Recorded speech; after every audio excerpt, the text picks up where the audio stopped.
болады. Балалар, енді қазақтың батыр қыздарының өмірбаянымен танысайық.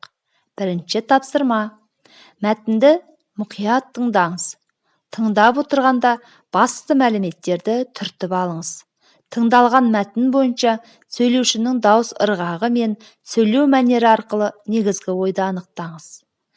Әлия Молдағұлова 1925 жылы 16 маусымда Ақтөбе облысының Қобда ауданындағы Бұлақ ауылында Нұрмаханбет Сарқұлов пен Маржан Молдағұлованың отбасында өмірге келген. Әлияның азан шақырып қойған аты Ылия.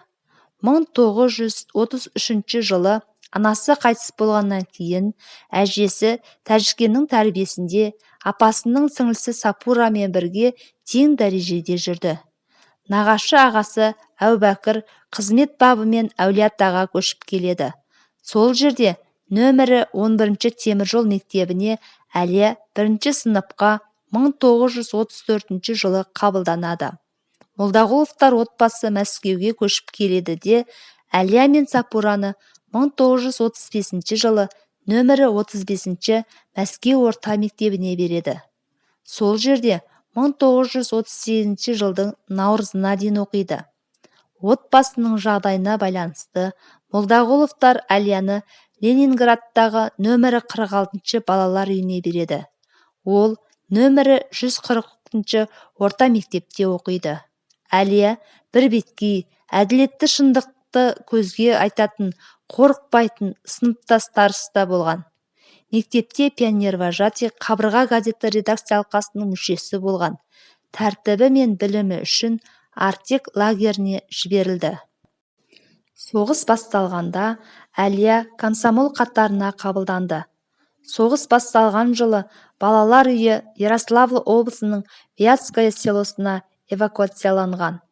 Әлия осындағы Вятское орта мектебінің 7 сыныбын аяқтаған соң авиациялық техникумға оқуға түседі. Бірақ бұл мамандықты игеру үшін көп оқу керек болды. Ол майданға аттануға асықты. 3 ай оқығаннан кейін 1942 жылы жұмысшы шаруа қызыл әскеріне майданға жіберу туралы өтініш жібереді.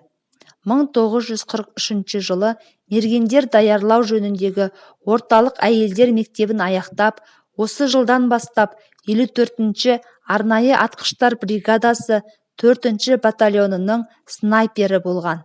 80-ге жуық дұшпанның көзін жойған батыр 1944 жылдың 14 қаңтарында Псков облысының солтүстігіндегі Новосокольники ауданы Казачиха ауылы маңында болған соғыста ерлікпен қаза тапты. Батыр Новосокольники ауданының Манаково ауылында жерленді. Ол қайтыс болғаннан кейін 1944 жылдың 4 маусымында Кеңес одағының батыры атағы берілді. Мәншүк Мәметова 1922 жылы Батыс Қазақстан, қазіргі Орал облысының Орда ауданында туған. Азан шақырып қойған аты Мәнсия. 5 жасынан бастап оны әкесінің немере інісі Ахмет Мәметов және әйелі Әмина асырап алған. Үлкен қара көзі, пысықтығы, ширақтығы үшін олар баланы еркелетіп моншағым деп атады. 1937 жылдың қуғын сүргініне Мәметовтер әулеті де ұшырады. Ғылыми зерттеу институтының директоры Ахмет Мәметов қамауға алынды. Ол кісінің әйеліне айтқан соңғы сөзі: «Менің Мәншүгімді ренжітпе, аман сақта». Кейіннен Ахмет Мәметовті ақтады, бірақ олардың отбасы қудаланып, халық жау аталды.